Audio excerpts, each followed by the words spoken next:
Hi friends, this is Rajiv Gupta. I am a lawyer by profession since about 24 years and I'm practicing in Delhi courts. I am here to discuss section 69 of Bharatiya Nyaya Sanhita. As we all know that Indian Penal Code is replaced by BNS, that is called Bharatiya Nyaya Sanhita. In that there is a section 69 which says that whosoever by deceitful means or by making a promise, rather a false promise of marriage to a woman and then enters into a sexual intercourse with her can be punished for a term up to 10 years.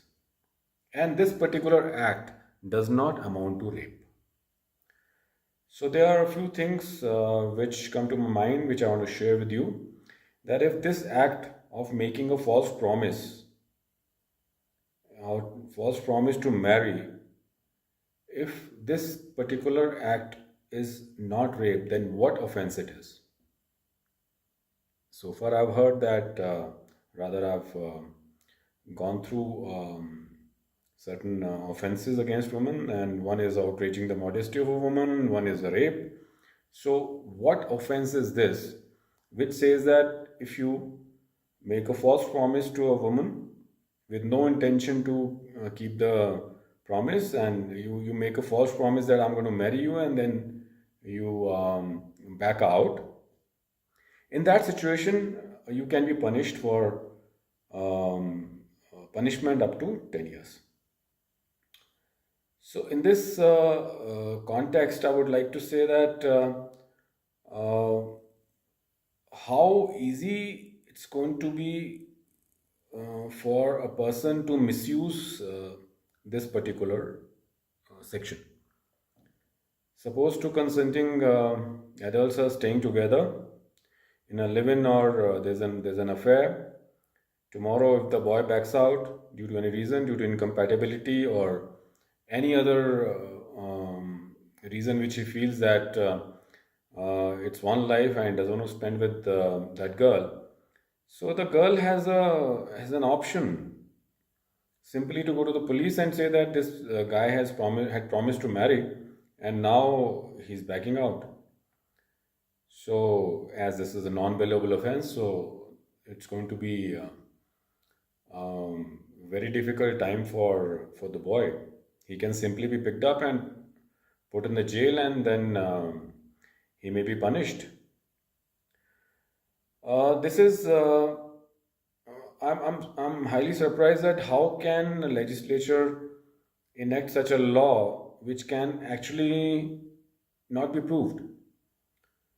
If they're saying that a boy makes a promise to marry with no intention to keep the same, so how will that intention be proved? Who's going to prove that intention? The boy cannot be forced to prove that intention, as he cannot lead evidence against himself, and that's a law. It's a girl who has to prove it, and the girl, if the girl simply says that he wanted to marry me and he said that he's going to marry me, that's how I agreed to get into a sexual relationship. So, will the judge convict the boy solely on the testimony of the girl, as it's just a matter of intention? So these are a few things which are quite complicated. I am highly surprised, as I'm dealing with criminal cases since about 24 years. I've conducted trials. I've represented my clients in the trial. I've gone for regular bails, your anticipated bails, quashing in the High Court, SLPs, SLP criminals in Supreme Court. But I've never come across such a situation where you have to prove intention of an accused. As far as the first part is concerned, that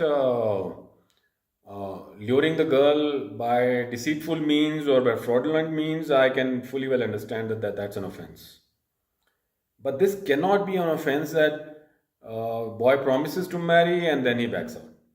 What if the intention of the boy was genuine and he wanted to marry? But then, after staying with her for a few months, he realized that they are not made for each other, and life is going to be hell if they stay together. And in that case, if the boy walks out and the girl wants to stay with him, and he doesn't agree to it, then she has an option to go to the police and put him in the jail. What sort of uh, law have we enacted? Government has to think over this law and either think of dropping the law or make the changes.